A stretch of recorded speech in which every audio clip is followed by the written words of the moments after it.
If you've ever dreamed of getting away from it all, moving to a commune where everyone works together, Cuba has it. This is one of my favorite places in Cuba that locals love and most tourists have never heard of. But today I'm going to share with you Las Terrazas.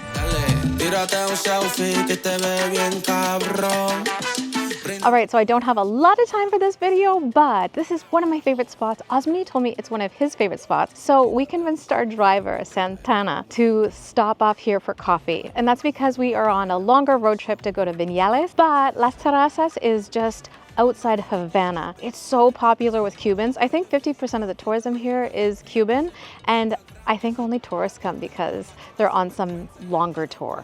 But I'm going to show you this place. It is amazing. You will want to move here, but that's a little bit tricky. I'll explain it later on.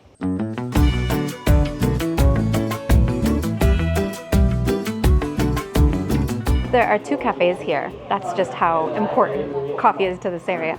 But I want to show you the first one. We're not staying here, but look at these views. Unfortunately, we just found out that the coffee shop up here does not have coffee. They only have water or lemonade, so we're going downstairs to the next one, which has coffee.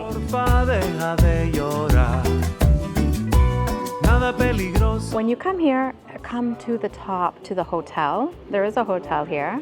It is a commune, but it is also ecotourism. So the goal here with this spot, I should tell you first off, is that instead of creating a community based for tourism, like fake Cuban culture, what they did was they built this community, and the way to sustain itself was tourism. So this is, you know, the model of true sustainability, true ecotourism. People live here, and it is a commune actually. So basically everyone in the community works here. And I'll get updated numbers from Osmany because when I was here last, they said it was 1,200 people. Now, if you want to live here, you can't just move here. You have to literally marry someone. So if you want to be a community member and you're single, you might want to come here. I'll find out if anybody's single.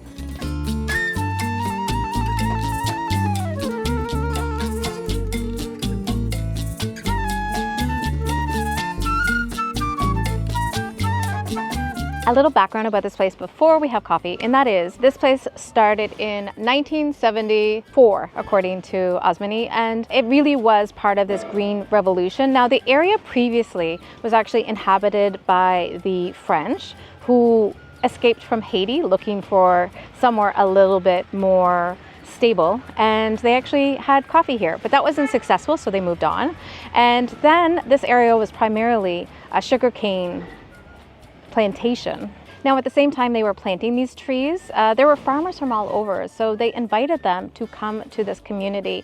And it was a project spearheaded by Osmany Cienfuegos, the brother of Camilo. But only a few came at first, but then over time more and more came, and so now there are 1,200 people living here. But it is a closed community. You can only come here if you're married. I have not discovered yet if anyone is single here, but I will find out for you.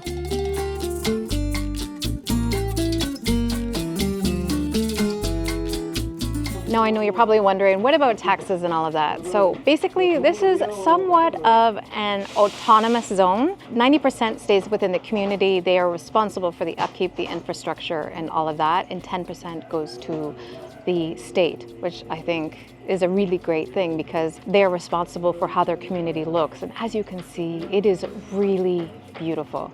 And also, this isn't just a place where you come and go for coffee. There are a number of restaurants here. Fantastic.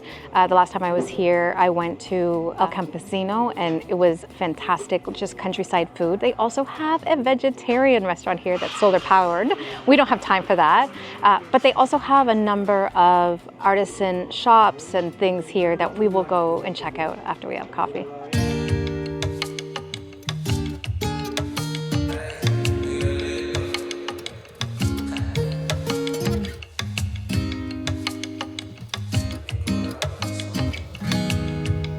So we are at Polo Montanez's house. Polo Montanez was one of the most reputed musicians, self-taught musicians downtown. I mean, he was born and raised in the area. He was one of the charcoal makers. He grew up in a very humble family, and then he made it. Unfortunately, not here in Cuba first. He made it in Colombia, and he was very famous there, and then he came back. Fumando marida en bote y dándome esos besitos de dulce. I grew up in this town, 1971 now. I'm 57 years old. I was born in 1968. Is that your picture right there? 20 years ago. I think you look better without hair. Yeah, you have hair now. I think you're like I gotta do my strong. implant. Yeah. Most of the art you want to express ideas and express itself, trying to represent images that he loves, he have connection. But everyone have a different ideas of painting or art. To me, it's a responsibility, not only to enjoy myself. I want the people get connection with the images, to have perceptions, think about many things happen to people that I'm trying to express in my silent paintings. Cuba is in the deep of my heart. I grew up here in Cuba, I was born here. I have my roots, my identity, culture, and I love it. I want to leave Cuba, maybe now, maybe yes. But the importance is my connection with this reality, that is nature, that is a beautiful excuse to express my symbols and these paintings of landscape, which are not really places you can visit, but you can understand there is in the middle of the reality and the fantasy.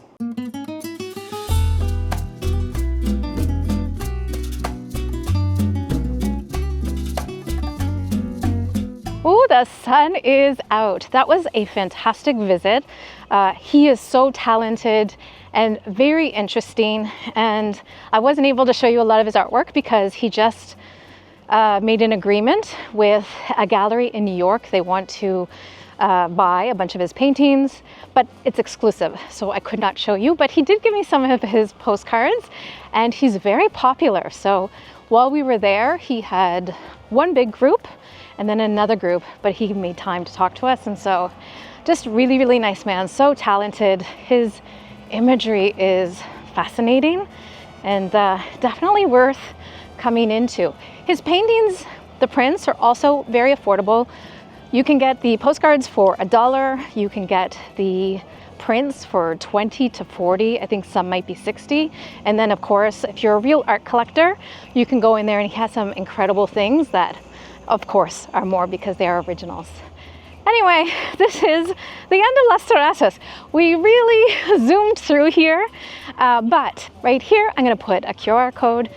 That is a link to my blog post on my website about Las Terrazas, all the information. I didn't go over the accommodation or anything like that, but there's a number of different hotels, little cabins, things that you can stay at if you want to stay here more than one night. A lot of Cubans come here and stay overnight. So if you want to experience local tourism, this is the place to do it. And see you in Vinales.